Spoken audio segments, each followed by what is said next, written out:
Session पर एक बार फिर से हम सभी लोगों का वेलकम करते हैं। Volumetric analysis exercise number 3।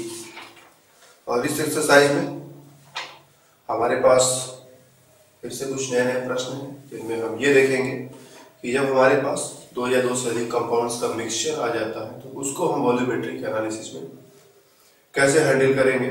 आ जाते हैं सीधे मुद्दे पर। पहला प्रश्न तुम्हारे लिए 1.00 ग्राम mixture of sodium chloride and sodium carbonate needed 100 ml of m/10 HCl for complete neutralization. Calculate composition of mixture. तो प्रॉब्लम बोर्ड पर हम पहले से ही लिख रखे हैं। ये हमारे पास सोडियम क्लोराइड और सोडियम कार्बोनेट का एक मिक्सचर है, इसका वैल्यू है 1.00 ग्राम। और इस मिक्सचर को न्यूट्रल करने के लिए, इसके साथ कंप्लीट रिएक्शन करने के लिए m/10 HCl का 100 ml चाहिए। तो हमें बताना है कि मिक्सचर का कॉम्पोजिशन क्या है, मींस कितना परसेंट सोडियम क्लोराइड है मिक्सचर में और कितना परसेंट सोडियम कार्बोनेट है मिक्सचर में। स्टोइकियोमेट्रिक कैलकुलेशंस में हम लोग पहले ही मिक्सचर्स को हैंडल कर चुके हैं और वहां पर हमने तुमसे कहा था कि जब भी तुम्हारे सामने मिक्सचर आए सबसे पहले सोचो कि इसमें जो जो कंपाउंड्स मौजूद हैं क्या ये सभी रिएक्शन में पार्टिसिपेट करेंगे या कोई रिएक्शन में पार्टिसिपेट नहीं भी करने वाला है। तो सोडियम क्लोराइड और सोडियम कार्बोनेट दोनों जब HCl के साथ मिक्स किए जाएंगे तो ये HCl के साथ रिएक्शन करेगा लेकिन ये HCl के साथ कोई रिएक्शन नहीं करेगा। ठीक है, ये सबसे पहले हमें क्लियर कर लेना है। कभी कभी तुम लोगों को ये भी प्रॉब्लम आ सकती है कि कौन HCl के साथ रिएक्शन नहीं करेगा, कौन HCl के साथ रिएक्शन करेगा, या फिर गिवन सिचुएशन में कौन रिएक्शन नहीं करेगा, कौन रिएक्शन नहीं करेगा।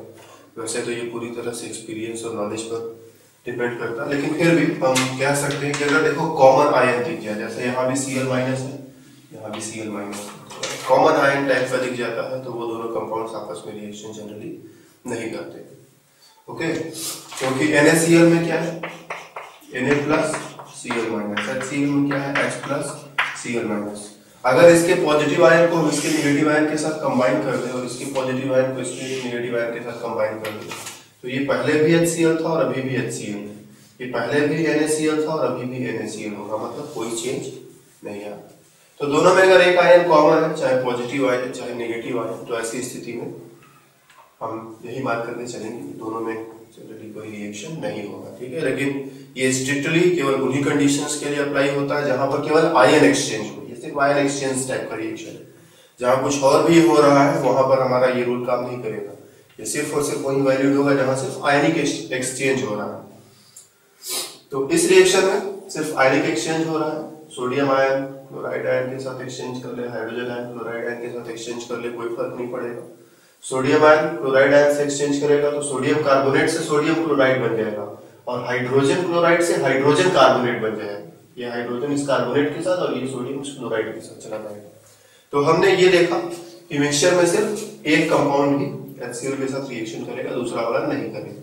ये कंक्लूजन हमें हमेशा निकालना पड़ेगा कि मिक्सचर में जितने कंपाउंड्स हैं क्या सभी रिएक्शन करेंगे।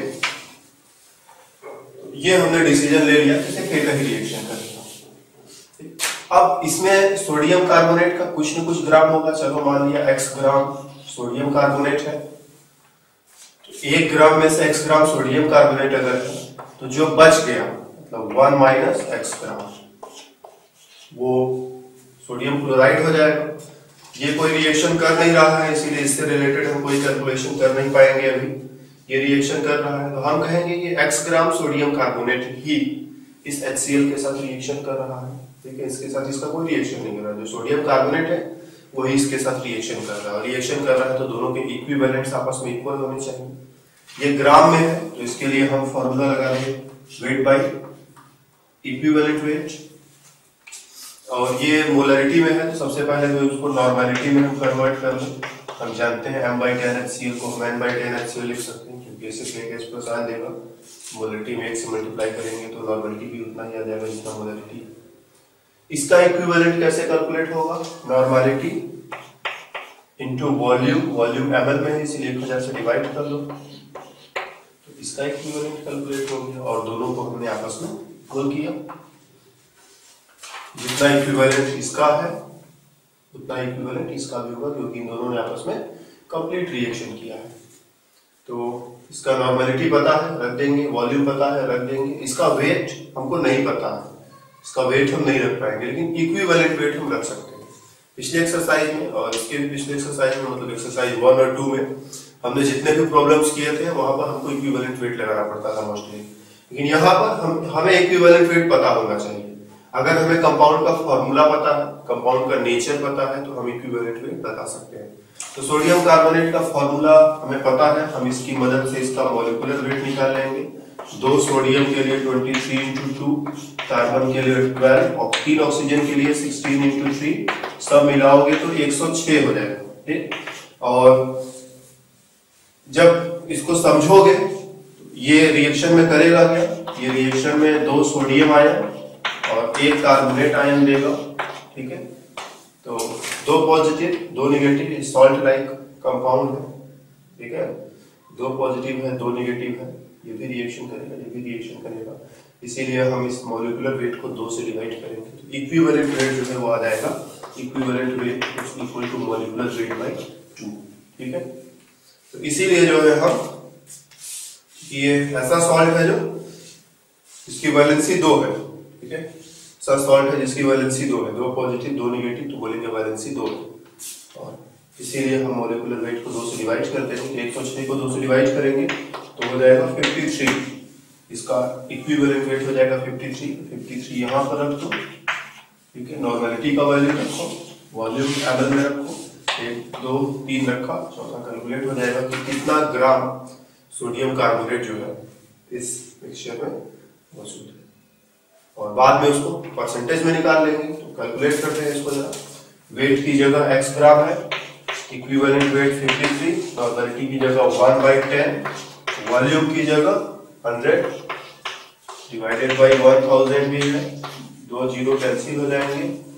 ठीक है, 2 जीरो ऊपर से 2 जीरो नीचे से cancel, x into 100 is equal to 53 into 1, x is equal to 53 into 1 by 100, 0.53 ग्राम।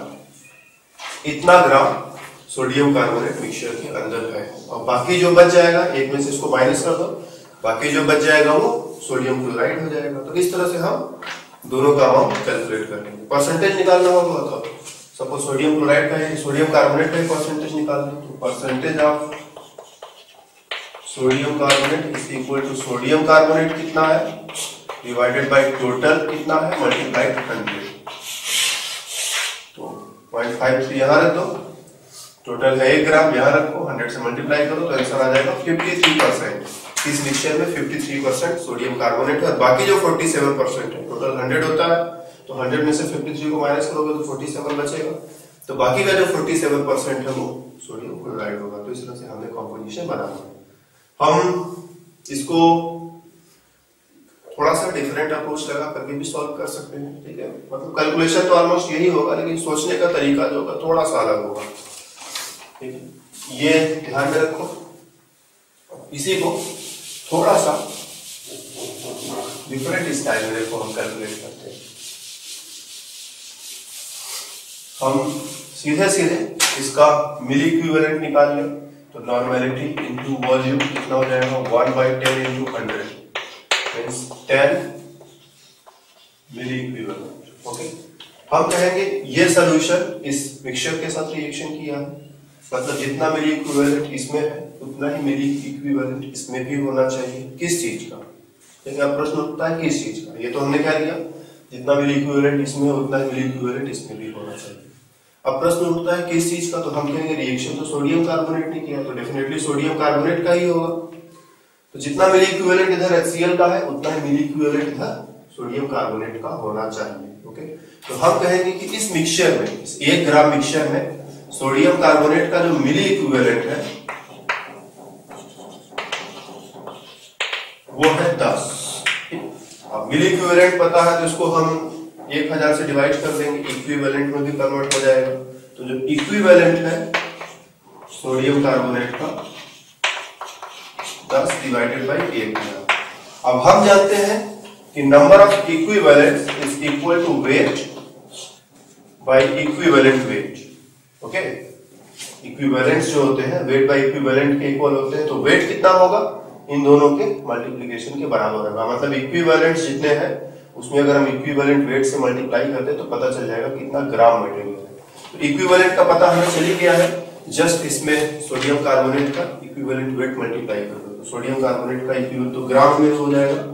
ग्राम में कितना सोडियम कार्बोनेट है, तो जितना भी इक्विवेलेंट आया है उसमें सोडियम कार्बोनेट का इक्विवेलेंट वेट अभी भी हमने निकाला था 53 आया था, तो 53 से मल्टीप्लाई कर दो, फिर से आंसर वही आ जाएगा 0.5। हम ऐसे भी सोच सकते हैं कि इसका 10 मिली इक्विवेलेंट है तो सोडियम कार्बोनेट का भी 10 मिली इक्विवेलेंट होगा। अब सिर्फ टारगेट ये है कि उस 10 मिली इक्विवेलेंट को ग्राम में कन्वर्ट करो, वो ज्यादा मुश्किल काम नहीं है। इक्विवेलेंट मिली इक्विवेलेंट था ही, 1000 से डिवाइड किया इक्विवेलेंट में कन्वर्ट हो गया और इक्विवेलेंट वेट से मल्टीप्लाई कर दिया तो ग्राम में कन्वर्ट हो गया। ये जरा याद रखें क्योंकि ये बड़ा ही कभी कभी हमारे लिए बहुत चीजों को आसान कर देगा। आ जाते हैं हम लोग अगले वाले प्रश्न पर। अगला प्रश्न है तुम्हारे लिए 1.03 gram mixture of calcium carbonate and sodium carbonate needed 200 ml of n/10 HCl for complete neutralization. Calculate composition of the mixture. फिर से मिक्सचर है और फिर से कंपोजिशन हमको कैलकुलेट करना है। और सबसे पहले प्रॉब्लम को जरा बोर्ड पर समराइज कर देना ताकि डिस्कशन में आसानी रहे। तो मिक्सचर में क्या है भाई, मिक्सचर कैल्शियम कार्बोनेट और सोडियम कार्बोनेट का कितना मिक्सचर है, तो 1.03 ग्राम। क्या किया मिक्सचर का, सीधे 200 ml HCl के साथ रिएक्शन करा लिया जिसका कंसेंट्रेशन है n/10।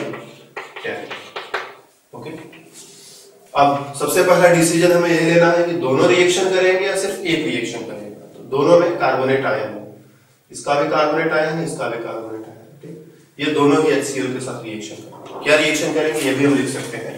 ठीक है, कार्बोनेट आयन जो है HCl से 2H+ लेकर के कन्वर्ट हो जाता है H2CO3 में और ये बाद में CO2 + H2O में कन्वर्ट हो जाता है।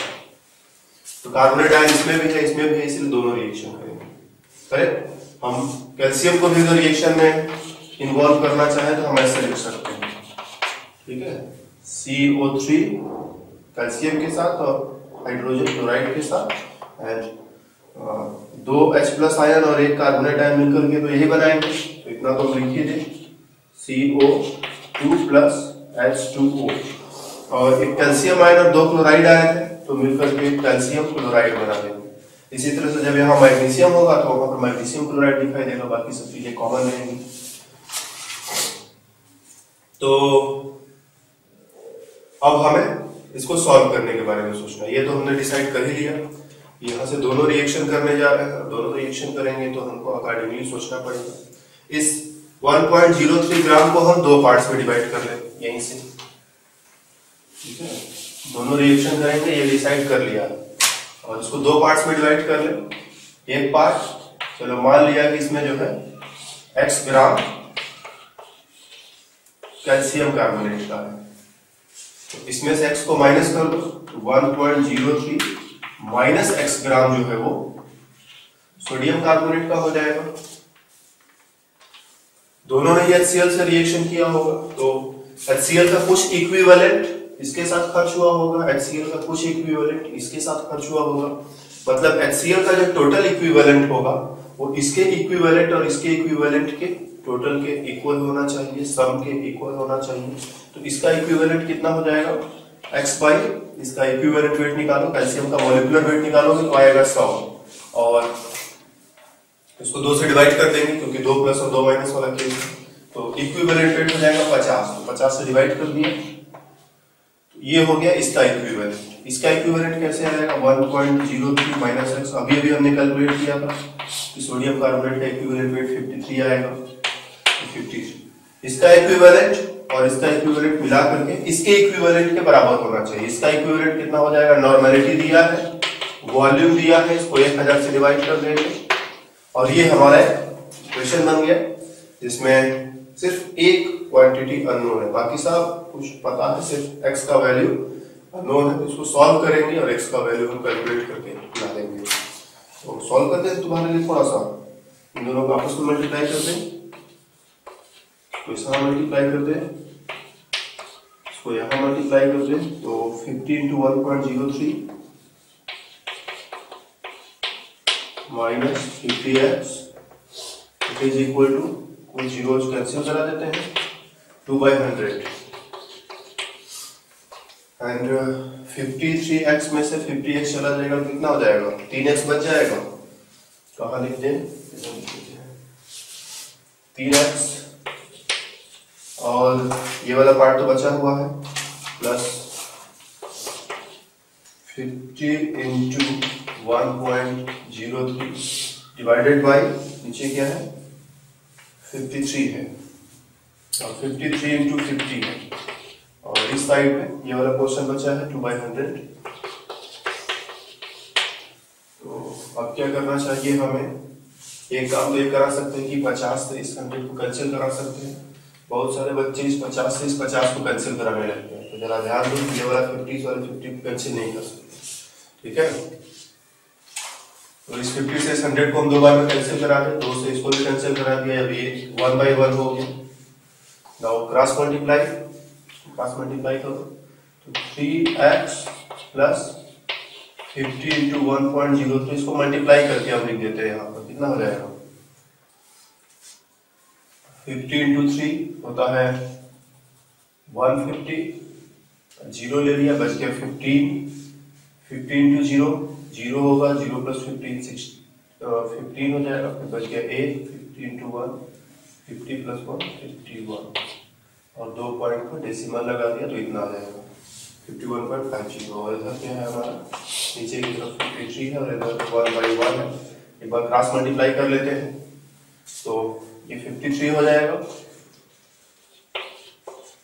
और ये दोनों क्रॉस मल्टीप्लाई कर लेते हैं, 3x प्लस 51.50 उसको उधर कर देते हैं ताकि इधर प्लस उधर जाकर के माइनस हो जाए। तो 3x का वैल्यू कितना आ जाएगा, 3x इज इक्वल टू, इसको उधर कर देते हैं, 53 में से इतना माइनस कर दोगे तो 1.50 सीधा आ जाएगा, हमने लिख दिया। तो x is equal to 1.50 by 3 means 0.50 gram.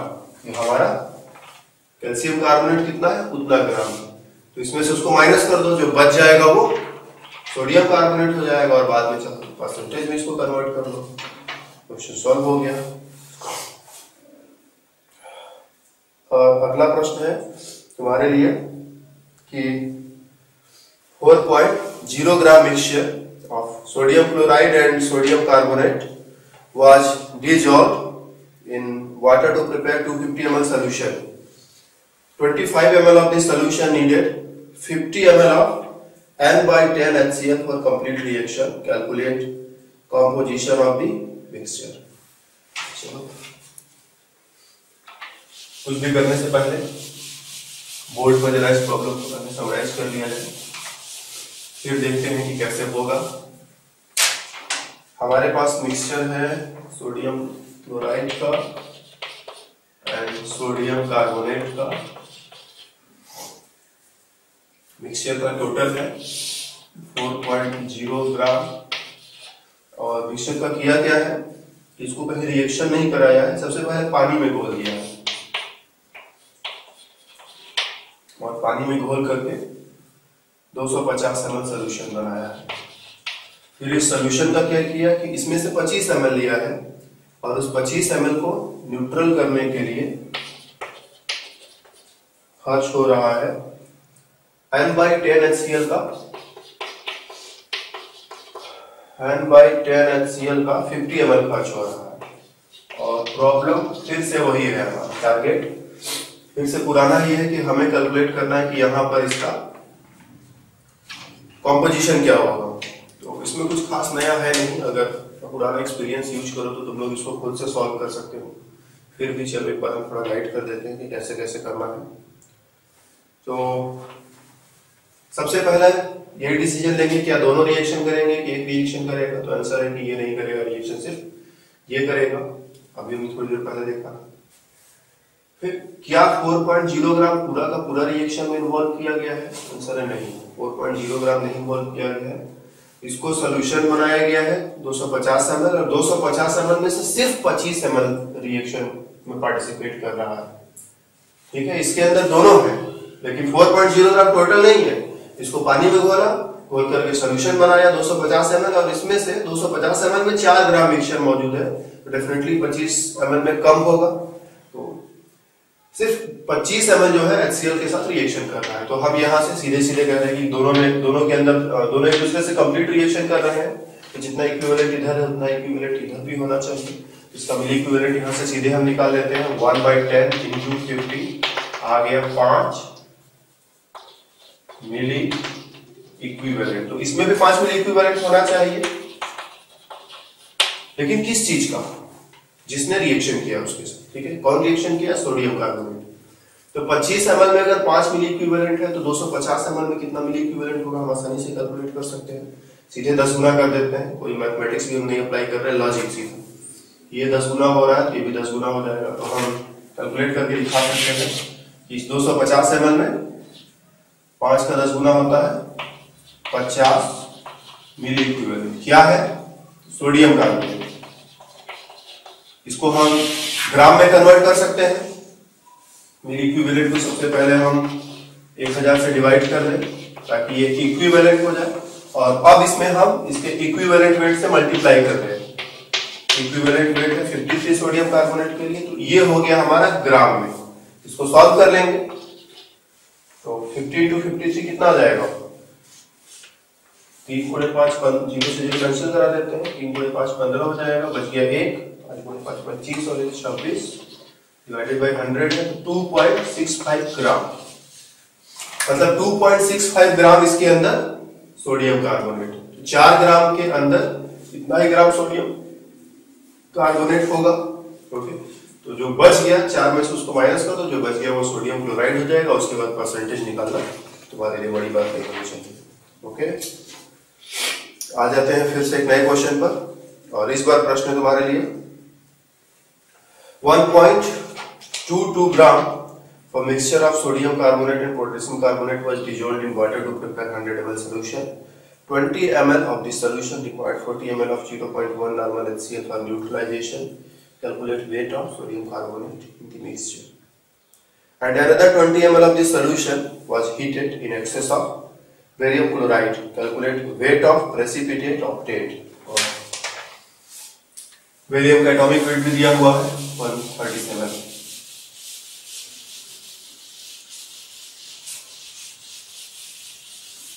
Question को समराइज कर लिया जाए। क्या है हमारे पास? एक मिक्सचर है फिर से सोडियम कार्बोनेट और पोटेशियम कार्बोनेट का, उसका वेट है 1.22 ग्राम। करेक्ट। क्या किया है? मिक्सचर का सोल्यूशन बनाया। कितना सोल्यूशन बनाया है? 100 ml। फिर इस सोल्यूशन का क्या किया है कि इसमें से 20 ml लिया है, और 20 ml को न्यूट्रल करने के लिए 0.1 नॉर्मल HCl का 40 ml खर्च हुआ है। ठीक, और हमें बताना है कि मिक्सचर के अंदर सोडियम कार्बोनेट का वेट कितना है, और साथ ही साथ यह भी बताना है कि इसका 20 ml को BaCl2 के साथ हीट करने पर कितना प्रेसिपिटेट बनेगा। तो पहले वाला पार्ट हम पहले सॉल्व कर लेते हैं। इसमें सोडियम कार्बोनेट का वेट कितना होगा वो कैसे निकालेंगे पहले देख लिया जाए, फिर दूसरा वाला पार्ट जो कैलकुलेट करते हैं वो भी आसान है। तो इस मिक्सचर में कितना सोडियम कार्बोनेट है, ये हमारा टारगेट है। और सबसे पहला क्वेश्चन वही है कि क्या दोनों रिएक्शन करेंगे या सिर्फ एक करेगा। तो इस पर दिखाई पड़ रहा है दोनों में कार्बोनेट आयन है, दोनों ही रिएक्शन करेंगे। करेक्ट। और रिएक्शन पूरा का पूरा 100 ml नहीं खर्च किया गया, सिर्फ 20 ml खर्च किया गया। तो हम कहेंगे इसमें कितना इक्विवेलेंट है, ये देखो एक बार मिली इक्विवेलेंट, तो 0.1 into 40 4 मिली इक्विवेलेंट है। तो इसके अंदर भी 4 मिली इक्विवेलेंट होना चाहिए। किस चीज का होना चाहिए? तो दोनों का मिलाकर होना चाहिए, क्योंकि दोनों मिलाकर के रिएक्शन किए।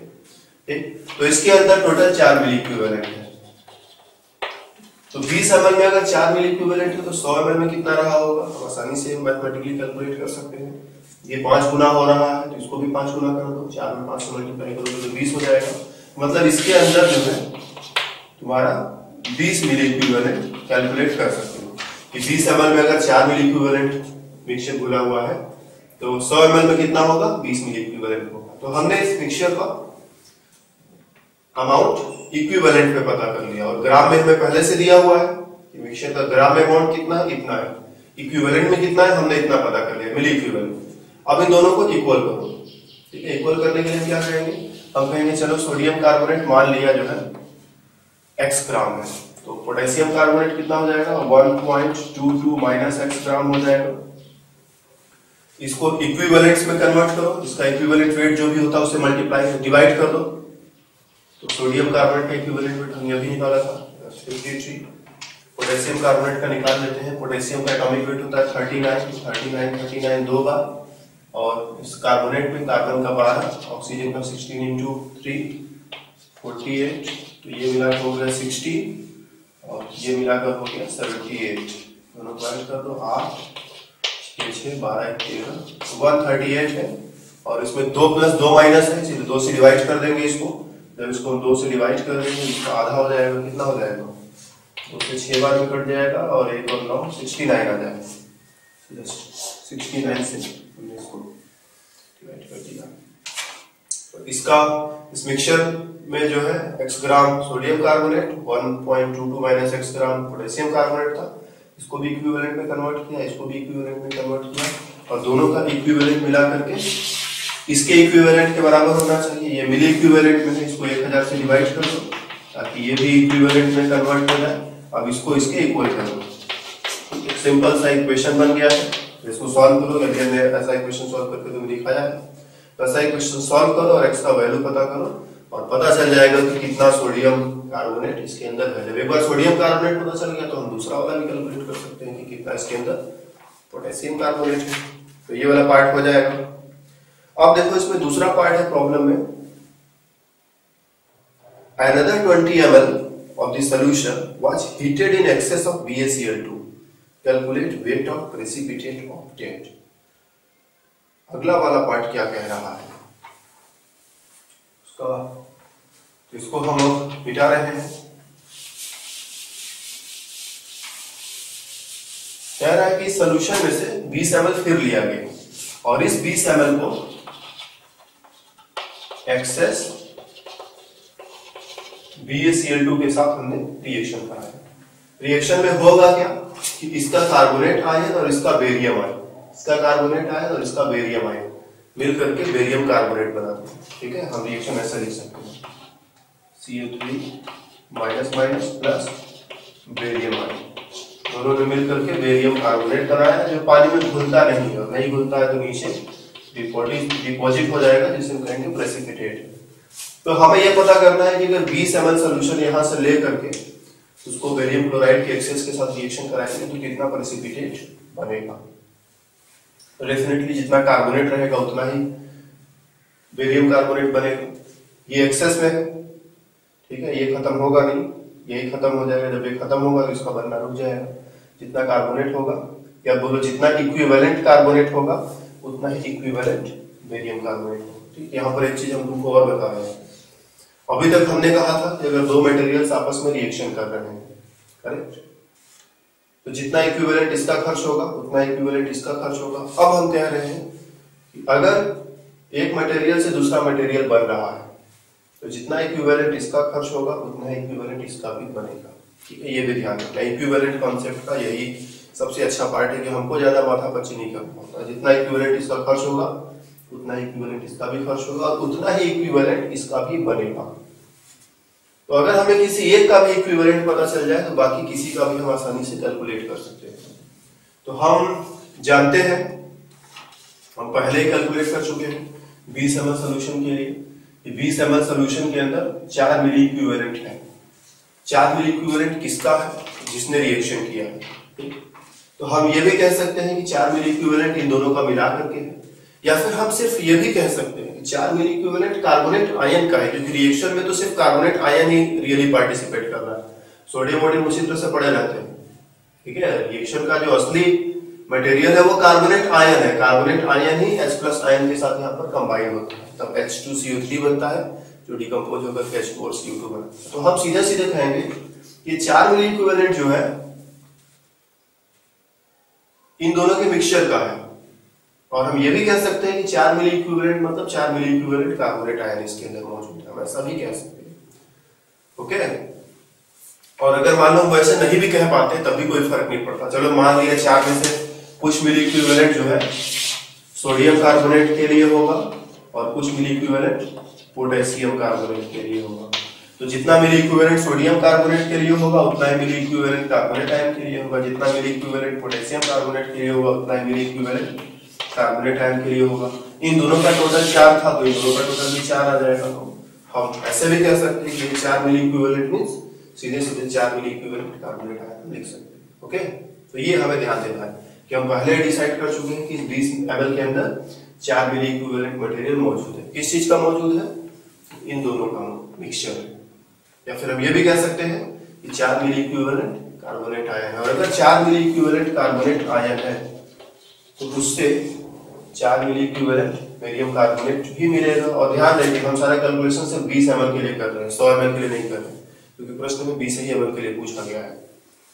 तो 20 ml तो जब रिएक्शन कराएंगे तो कितना बेरियम कार्बोनेट बनेगा? तो 20 ml में कार्बोनेट आयन है 4 मिली इक्विवेलेंट, तो बेरियम कार्बोनेट भी बनेगा सिर्फ 4 मिली इक्विवेलेंट। तो कितना प्रेसिपिटेट बनेगा इसका? 4 मिली इक्विवेलेंट। लेकिन जनरली आंसर हमको मिली इक्विवेलेंट में नहीं देना होता है, हमको ग्राम में देना होता है। तो इसको ग्राम में बदल लो, कुछ खास करना नहीं है। इसको 1000 से डिवाइड कर दो ताकि ये इक्विवेलेंट में हो जाए, और अब इसमें इक्विवेलेंट वेट से मल्टीप्लाई कर दो। जो भी इसका इक्विवेलेंट वेट होगा उसको कैलकुलेट करो, मल्टीप्लाई करो और इंफॉर्मेशन तुम्हें ग्राम में मिल जाएगा। तो बेरियम का एटॉमिक वेट प्रश्न में दिया हुआ है 137 है, और कार्बोनेट वाला पार्ट जो है उसका वेट निकालोगे तो कार्बन का 12 ऑक्सीजन का 16 यूज करके 60 हो जाता है। तो 7, 9 एंड 1 ये है मॉलिक्यूलर वेट। और यहाँ भी वही बात है, 2 प्लस है 2 माइनस है, हम इसको 2 से डिवाइड कर देंगे, मॉलिक्यूलर वेट को 2 से डिवाइड करेंगे ताकि इक्विवेलेंट वेट हो जाए। तो इक्विवेलेंट वेट हो गया हमारा 197/2। अब इसको मल्टीप्लाई करो, जो करना है करो, सॉल्व करो, तो आंसर तुम्हारा ग्राम में चला आएगा कि इतना ग्राम बेरियम कार्बोनेट का प्रेसिपिटेट बनेगा। कब बनेगा? जब 20 ml सॉल्यूशन को हमने एक्सेस BaCl2 के साथ रिएक्शन कराया। तो ये रहा इस क्वेश्चन में नया चीज तुम्हारे लिए। अभी पिछले क्वेश्चंस तक हम ये जानते थे कि जितना मिली इक्विवेलेंट ये रिएक्शन करेगा उतना मिली इक्विवेलेंट इसका भी रिएक्शन करेगा, लेकिन अब हम ये भी जान गए हैं कि जितना मिली इक्विवेलेंट इसका रिएक्शन करेगा, जितना मिली इक्विवेलेंट इसका रिएक्शन करेगा, उतना ही मिली इक्विवेलेंट ये बनेगा भी। तो हम सीधे सीधे हमने सीधे सीधे कहा कि 4 मिली इक्विवेलेंट अगर इसका खर्च हुआ तो इसका 4 मिली इक्विवेलेंट बनेगा, और सिर्फ अब हमें करना यह है कि इसको हमें ग्राम में कन्वर्ट कर लेना है। तो मिली इक्विवेलेंट को इक्विवेलेंट में, फिर इक्विवेलेंट को ग्राम में कन्वर्ट किया, हमारा काम बन गया। क्वेश्चन नंबर नेक्स्ट है तुम्हारे लिए 5.5 gram mixture of ferrous sulfate .7H2O and ferric sulfate .9H2O required 5.4 ml of 0.1 normal KMnO4 for complete oxidation in presence of dilute H2SO4. Calculate number of moles of hydrated ferric sulfate in the mixture। तो ये difficult problem नहीं है, ऊपर जो problems हमने solve किए हैं उन्हीं की तरह है, सिर्फ हम इसको इसलिए चुन लिए हैं थोड़ा तुम्हारा एक्सपीरियंस और बढ़ जाए, क्योंकि जितना ज़्यादा एक्सपीरियंस रहेगा तुम्हारे सामने तुम्हारे पास उतना ही आराम से काम करोगे। प्रॉब्लम को बोर्ड पर समराइज कर लेते हैं। हमारे पास फिर से मिक्सचर है, किसका मिक्सचर है? Ferrous sulphate 7H2O and ferric sulphate 9H2O का मिक्सचर। कितना मिक्सचर है?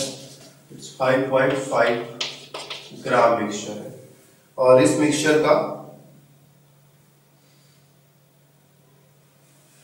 क्या किया है? इस मिक्सचर को इसको रिएक्शन कराया है सीधे KMnO4 के साथ, और कह रहा है कि इसके साथ रिएक्शन करने में 0.1 नॉर्मल KMnO4 का 5.4 ml खर्च हो रहा है। और कैलकुलेट क्या करना है?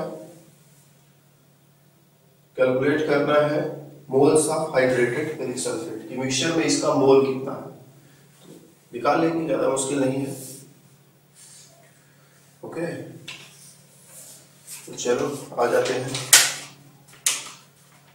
देखो यहाँ पर हम मिली इक्विवेलेंट सीधा निकाल सकते हैं, लेकिन सबसे पहले वही डिसीजन लेते हैं इन दोनों में से रिएक्शन कौन करेगा, ये या ये। तो K1O4 के साथ रिएक्शन तुम लोगों ने देखा, तो फेरस आयन जो है तो KMnO4 के साथ रिएक्शन करता है। K1O4 का भी K+ आयन किसी काम का नहीं है, उसका MnO4- हम कहते हैं।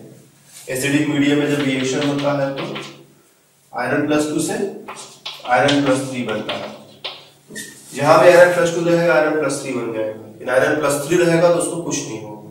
तो यहाँ पर यही है, ये फेरस सल्फेट है, ये फेरिक सल्फेट है, इसके अंदर Iron+2 है, इसके अंदर Iron+3 है।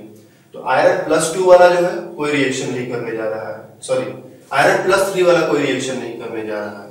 Iron+2 वाला रिएक्शन करेगा और रिएक्शन करके ये +3 में कन्वर्ट हो जाएगा। तो हम कहेंगे ये रिएक्शन नहीं करेगा, सिर्फ यही रिएक्शन करेगा। तो एक चीज हमने डिसाइड किया कि रिएक्शन करने वाला कौन है, सिर्फ ये है। ओके, अब आ जाओ यहाँ 0.01 KMnO4 का इतना ml है, दोनों को मल्टीप्लाई कर देंगे तो मिली इक्विवेलेंट हो जाएगा। 5.4 into 0.1 equal to 0.54 milliequivalent. KMnO4 का है तो डेफिनेटली इसका भी मिली इक्विवेलेंट उतना ही होना चाहिए। ओके, KMnO4 के साथ रिएक्शन इसका हुआ है, तो अगर उसका इतना मिली इक्विवेलेंट खर्च हुआ तो इसका भी इतना मिली इक्विवेलेंट होना चाहिए। तो हमें इसका मिली इक्विवेलेंट पता चल गया, कितना है 0.54 मिली इक्विवेलेंट। और जब एक बार हमें मिली इक्विवेलेंट पता चल गया तो उसको ग्राम में बदलना बहुत मुश्किल काम है नहीं, हम इसे ग्राम में बदल लेंगे अब सीधे सीधे। तो हम सबसे पहले इसको 1000 से डिवाइड कर देते हैं ताकि ये इक्विवेलेंट्स में आ जाए। अब इसको इक्विवेलेंट वेट से मल्टीप्लाई करना पड़ेगा।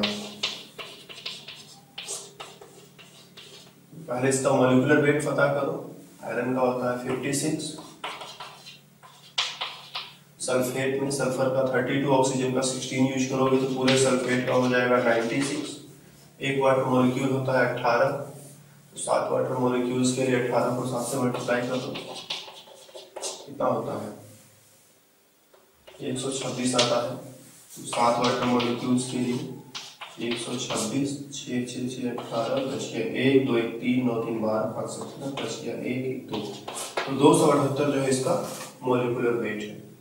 और मॉलिक्यूलर वेट को हमें डिवाइड करना पड़ेगा कुछ फैक्टर से। यहाँ पर Iron+2 है, Iron+3 में चेंज हो रहा है, ऑक्सीडेशन स्टेट 1 यूनिट चेंज हो रहा है। तो जो भी मॉलिक्यूलर वेट आया है इसको हम 1 से डिवाइड कर देंगे तो इक्विवेलेंट वेट हो जाएगा। It means molecular weight he equivalent weight है।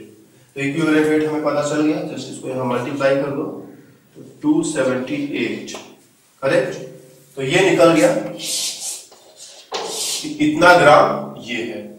ठीक है, इसको कैलकुलेट करना पड़ेगा, हम मल्टीप्लिकेशन नहीं करने जा रहे हैं, तुम लोग करोगे अपने से। इतना ग्राम फेरस सल्फेट .7H2O है, तो जो भी आएगा इसमें से माइनस कर दोगे तो पता चल जाएगा ये कितना ग्राम है। और जब एक बार ग्राम में पता चल गया तो उसको मॉलिक्यूलर वेट कैलकुलेट करके मॉलिक्यूलर वेट से डिवाइड कर दो, मोल का भी पता चल जाएगा कि कितना मोल ये मौजूद है। ओके, उसको निकालो, इसमें से माइनस करो, जो बच जाएगा वो इसका अमाउंट है और इसको मोल में कन्वर्ट करने के लिए सिर्फ मॉलिक्यूलर वेट से डिवाइड करना है। मॉलिक्यूलर वेट निकाल के डिवाइड कर लेना, आंसर आना चाहिए 0.0077 मोल। ठीक, आ जाते हैं हम लोग प्रॉब्लम नंबर नेक्स्ट पर। A sample of magnesium metal containing some magnesium oxide as impurity was dissolved in 125 milliliter of 0.1 normal H2SO4. Volume of hydrogen evolved at 27.3 degrees Celsius and 1 atmosphere was 121.1 milliliter. Resulting solution was found to be 0.2 normal with respect to H2SO4. Calculate weight and composition of the sample. प्रश्न थोड़ा सा लंबाई में बड़ा दिख रहा है, देखते हैं क्या कर सकते हैं इसके साथ।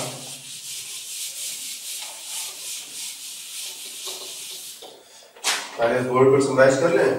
तो हमारे पास एक मैग्नीशियम मेटल है और इसमें मैग्नीशियम ऑक्साइड भी मिला हुआ है। यही कहा है magnesium metal containing some magnesium oxide. कितना है मिक्सचर ये भी कुछ नहीं दिया हुआ है। अब इसको हमने डिजोल्व किया, किसमें डिजोल्व किया है तो 125 ml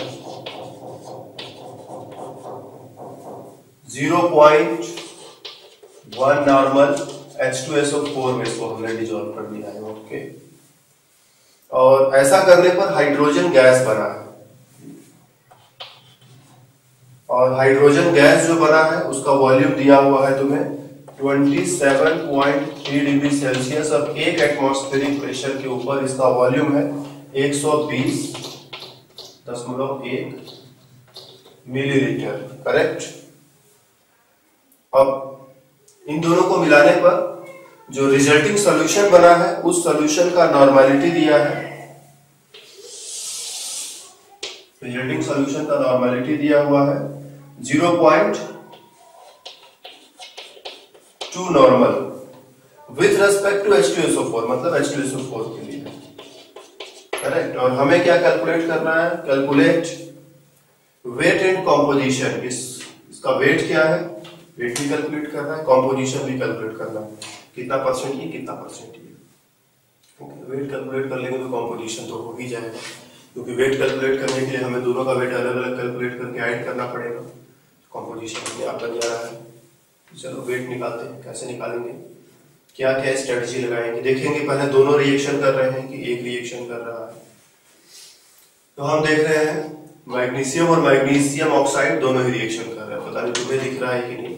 ठीक है, हम रिएक्शन लिख देते हैं, देखो ध्यान से।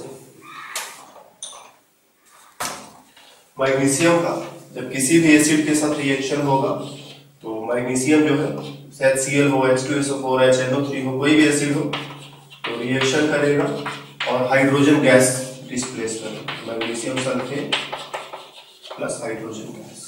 करेक्ट। इसके लिए इस सल्फेट आयन का कोई रोल नहीं है। रिएक्शन में एक्चुअली होता क्या है कि जो बहुत रिएक्टिव मेटल्स होते हैं वो H+ आयन के साथ कंबाइन होते हैं, मतलब रिएक्शन करते हैं। ये मैग्नीशियम से मैग्नीशियम आयन बन जाता है और ये हाइड्रोजन आयन से हाइड्रोजन मॉलिक्यूल बन जाता है। रिएक्शन ये होता है एक्चुअली। ठीक है, सल्फेट आयन दोनों साइड से कैंसिल करा दोगे तो यही रिएक्शन तुम्हें मिलेगा।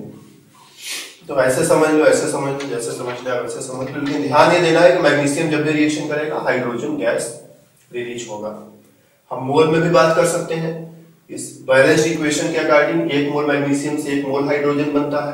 हम इक्विवेलेंट्स में भी बात कर सकते हैं कि जितना इक्विवेलेंट मैग्नीशियम खर्च होगा उतना ही इक्विवेलेंट हाइड्रोजन खर्च होगा, जिससे भी आसानी हो, जिससे हमारा काम जल्दी हो जाए, फास्ट हो जाए, उसी से हम काम कर लेंगे। ठीक है, कोई जरूरत नहीं कि हमेशा इक्विवेलेंट के पीछे पड़ा रहा है। तो हम स्टोइकियोमेट्रिक कैलकुलेशन में हमने मोल के बारे में बताया था। यहाँ पर हमने अभी तक जो भी कैलकुलेशंस किए हैं मोस्टली इक्विवेलेंट्स में ही किए हैं, लेकिन मोल में भी जाया जा सकता है। स्टोइकियोमेट्रिक वॉल्यूमेट्री का मतलब हमेशा इक्विवेलेंट में ही रहा जाए, तो ऐसा जरूरी नहीं है। जरूरत पड़ने पर हम मोल का भी यूज कर सकते हैं। तो इक्विवेलेंट की जगह मोल भी यूज कर सकते हैं। हम कह सकते हैं कि 1 मोल से 1 मोल बन रहा है, या हम ये भी कह सकते हैं जितना इक्विवेलेंट ये खर्च हो रहा है उतना इक्विवेलेंट ये भी खर्च हो रहा है। और मैग्नीशियम ऑक्साइड है, इसका भी रिएक्शन उसके साथ होगा। मैग्नीशियम ऑक्साइड में 2 चीजें हैं, मैग्नीशियम +2 और ऑक्साइड -2। रिएक्शन में इसका कोई खास रोल नहीं। रोल इसका है कि ये दोनों माइनस है और यहाँ से 2H+ लेकर के ये H2O में कन्वर्ट हो जाता है। ठीक है, तो अगर हम कंप्लीट रिएक्शन लिखें तो हम लिख सकते हैं magnesium oxide plus H2SO4 gives you magnesium sulphate, और इसका ऑक्साइड और इसका हाइड्रोजन मिलकर के H2O बना देगा। या फिर अगर हम मैग्नीशियम आयन कैंसिल करा दें, सल्फेट आयन कैंसिल करा दें, तो हम ये लिख सकते हैं कि oxide ion plus 2H+ ion मिलकर के H2O बना रहा है। ठीक है, रिएक्शन ऐसा लिखा जा सकता है। यहाँ भी वही बात कर सकते हैं कि 1 मोल ऑक्साइड से 1 मोल H2O बनता है, या फिर 1 मोल मैग्नीशियम ऑक्साइड से 1 मोल H2O बनता है, या जितना इक्विवेलेंट ये खर्च होगा उतना इक्विवेलेंट ये भी बनेगा। हम ऐसा भी कह सकते हैं, इक्विवेलेंट में भी बात कर सकते हैं, मोल में भी बात कर सकते हैं। रिएक्शन हुआ है तो क्या दोनों एक दूसरे के साथ कंप्लीट रिएक्शन किए हैं? अगर कंप्लीट रिएक्शन करेगा तो न तो मैग्नीशियम बचेगा, न तो मैग्नीशियम ऑक्साइड बचेगा, और न ही तो H2SO4 बचेगा। लेकिन दिया हुआ है कि जो रिजल्टिंग सॉल्यूशन है उसका नॉर्मलिटी इतना है, उसमें H2SO4 बचा है। समझ लो मेरी बात, उसमें H2SO4 जो है वो बचा हुआ है, ये हमें ध्यान देना है।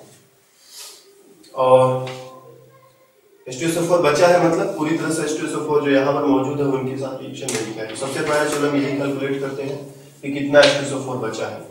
तो 0.2 नॉर्मल H2SO4 है, वॉल्यूम तो उसका वही रहेगा 125 ml ही, क्योंकि रिएक्शन में हम मान करके चलेंगे कि वॉल्यूम में कोई चेंज नहीं हुआ, ठीक है, चीजों को उसमें घोलते चले गए थे।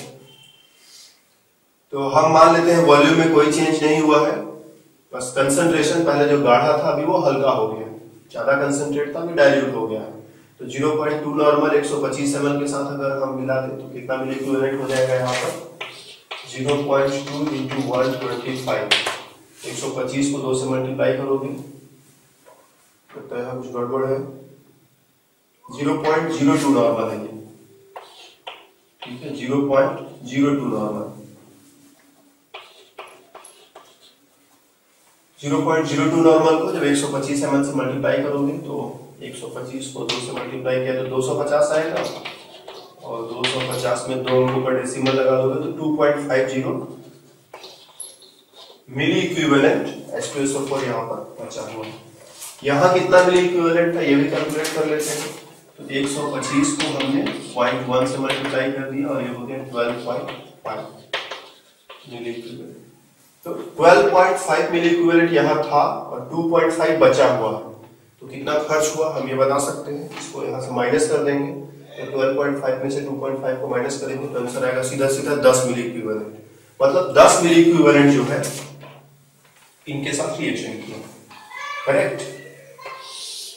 तो हमने इन दोनों को मिला करके इंफॉर्मेशन निकाल लिया कि 10 मिली इक्विवेलेंट H2SO4 जो है हमने रिएक्शन किया है, करेक्ट। अब आ जाते हैं इसमें ये दोनों कितना कितना होगा। 10 मिली इक्विवेलेंट अगर H2SO4 खर्च हुआ इनके साथ तो ये दोनों मिला करके भी 10 मिली इक्विवेलेंट होने चाहिए, ठीक है। ये दोनों मिला करके भी 10 मिली इक्विवेलेंट होने चाहिए। 10 मिली इक्विवेलेंट में कुछ मिली इक्विवेलेंट इसका होगा, कुछ मिली इक्विवेलेंट इसका होगा। तो हम हाइड्रोजन की मदद से मैग्नीशियम कैलकुलेट कर सकते हैं। हाइड्रोजन यहां दिया हुआ है,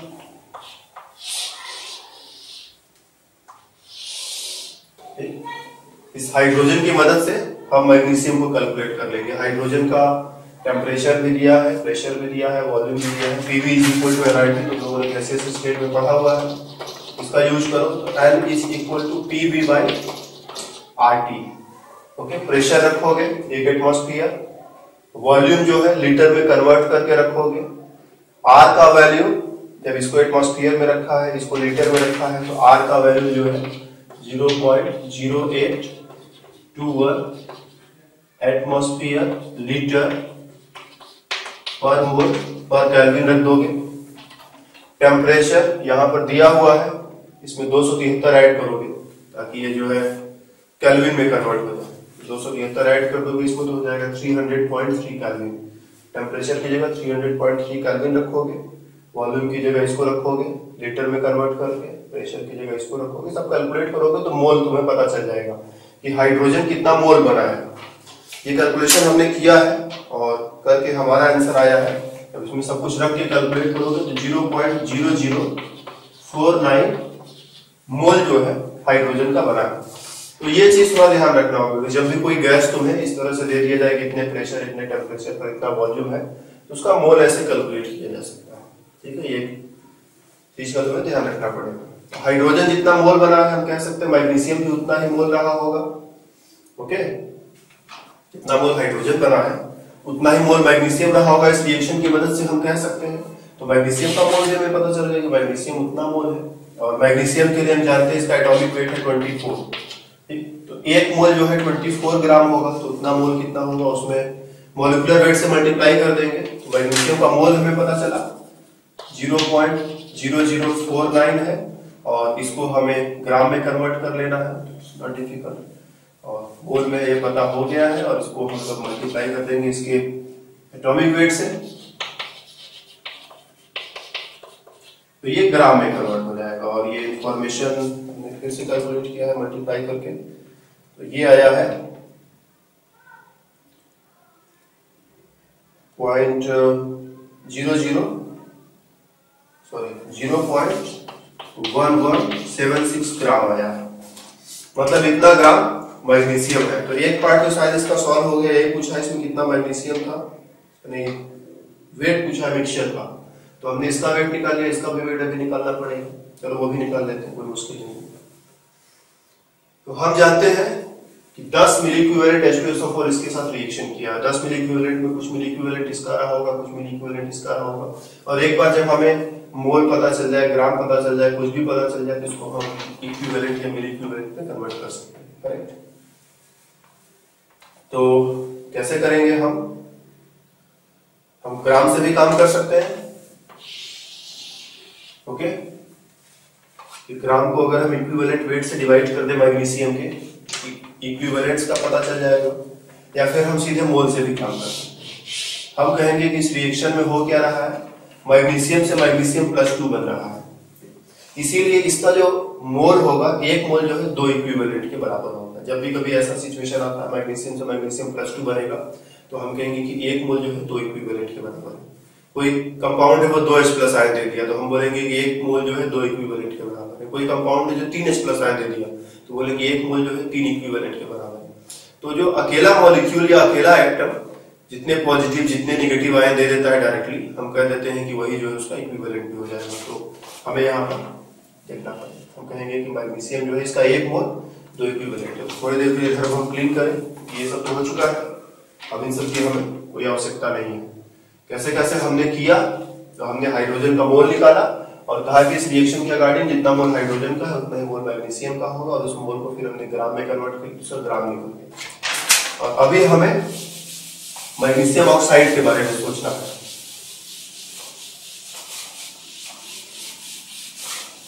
तो हम कह रहे हैं कि मैग्नीशियम जो किसमें कन्वर्ट हो रहा है, मैग्नीशियम ऑक्साइड, मतलब मैग्नीशियम कन्वर्ट हो रहा है मैग्नीशियम +2 में, तो एक मोल 2 इक्विवेलेंट के बराबर होगा। कभी तुम्हें इसी तरह से मिल जाए एल्युमिनियम कन्वर्ट हो रहा है एल्युमिनियम +3 में, तो कहोगे कि एक मोल 3 इक्विवेलेंट के बराबर है।